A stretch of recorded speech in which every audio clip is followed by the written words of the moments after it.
saw this. I didn't know what the Thomas Rutherford House was, so I was using Taylor's map and his sketch, hoping this thing still even existed.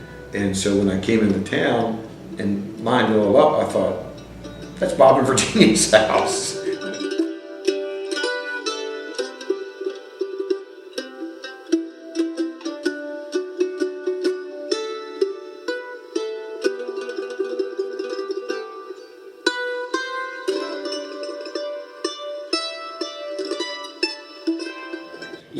So how do your guests react when they learn that this was the place that Grant and Sheridan met, and you actually have these illustrations? If they're from the Shenandoah Valley, they're not excited I bet they're not. if their family farms were.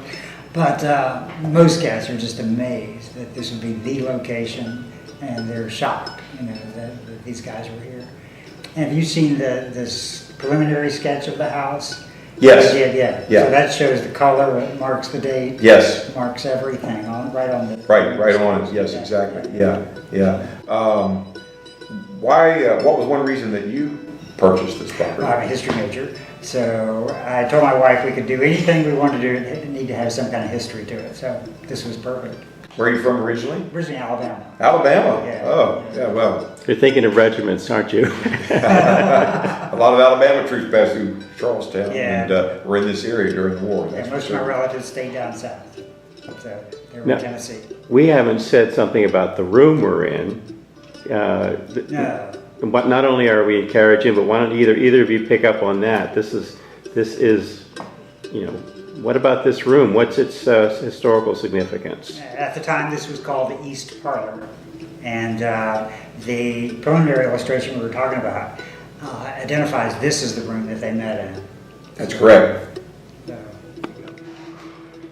So you've made this remarkable, exciting discovery in the late '80s. How do you put it into historical context and share it with the world?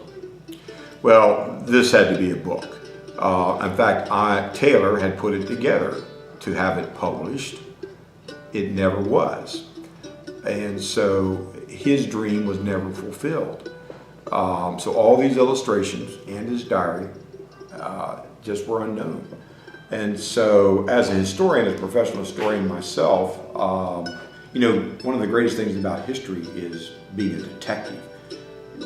Historians like to use the fancy word research. But really, historians are nothing but detectives. We look for things. We try to find things. We search for things. And so here was one of the greatest stories I could have ever discovered.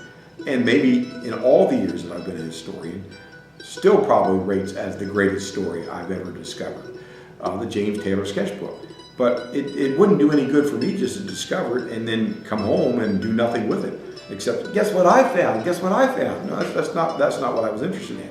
So I said, this thing's got to be published. This has to become a publication. This has to be available to thousands of people, not just me, or people coming to Cleveland who happen to research it at the Western Reserve Historical Society. And so when I got home, after I'd come to Charlestown and discovered Thomas Rutherford House, I started to make some phone calls. I had already been published. I knew quite a number of publishers in the Civil War community, and I knew ones who I thought might be interested in the Taylor sketchbook. So I started to make phone calls, and I told them what I discovered. None of the publishers had ever heard of Taylor.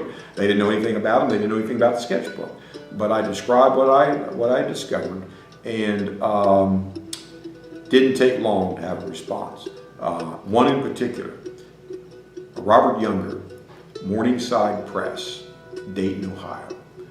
Bob Younger, World War II vet, quite a curmudgeon type fellow who had a very, very good, top-notch quality business called Morningside Press, based out of Dayton. Everything Bob did was top of the line, and he already did things on acid-free paper. He understood that a book is something that should last for hundreds of years, not just a few decades. And so he did top quality work. And every publisher I contacted did top quality work. But because Bob lived in Dayton and was closer to Cleveland than any of the other publishers I contacted, Bob got in his van and drove up to Cleveland less than a week after I had called him, was in the Western Reserve Historical Society looking at the James Taylor sketchbook with his own eyes, holding it in his own hands, and Bob said, I want to do this. I want this published. And so Bob came back to Dayton, he gave me a call, he said, I'm going to do it, we're going to publish it, we'll do it under Morningside. And I said, great. I said, it needs some work. It doesn't have context. It's a great story that Taylor shares, but there are many things in there that we need to explain. And so we worked a deal with Bob where Bob agreed to publish it. Bob worked a deal with Western Reserves. They had that deal occur. And then Bob worked with me and two other gentlemen from Ohio to put it into context. And the two other fellows were George Scotch and Marty Graham. They were members of the Cleveland Civil War Roundtable, and those were the two who had brought it to my attention to begin with, was Marty and George, when I was speaking to the Cleveland Civil War Roundtable. So we as a trio began to work on giving context to the James Taylor sketchbook, and that basically meant footnotes, is that if he identified some general or some officer or some location that nobody would know about or just needed further definition, that became grounds for a footnote. That was the basis for a footnote. By the time we were finished, we had identified hundreds and hundreds of points in the narrative that needed footnotes. And so we split the work up.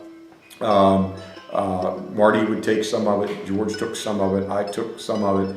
They would send all the footnotes to me, because then it was my job to put all the footnotes into a unified writing style, and I served as the overall editor for the purpose of putting these footnotes together.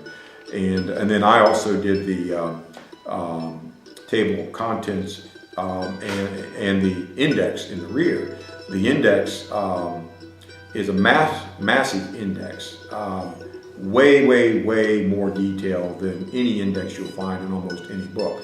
I did that for myself because I knew I would be referencing the James Taylor sketchbook for decades to come, and I didn't want to have to waste time going through that book trying to find something that was in my mind that I knew was in there and I wouldn't be able to locate it. So I thought, let's just do it right the first time, and let's do the most detailed index possible so that I'll never have trouble finding it, nor would anybody else have trouble finding information in the book if they looked at my index. So I spent almost a year working on the index, going through it over and over and over again, finding things to put in there. And of course, at that time, home computers, desktop computers were still very primitive at that time. And I did do this on a desktop computer using a word processor, which did make it much easier than if I not had that option. But it was a heck of a lot of work and difficult to do. But that index has paid off in dividends that just cannot be quantified, not only for myself as a researcher, but for so many others who have used the James Taylor sketchbook over the years. I saw this, I didn't know what Thomas Rutherford House was, so I was using Taylor's map and his sketch, hoping this thing still even existed. And so when I came into town and lined it all up, I thought, that's Bob and Virginia's house. Oh, yeah.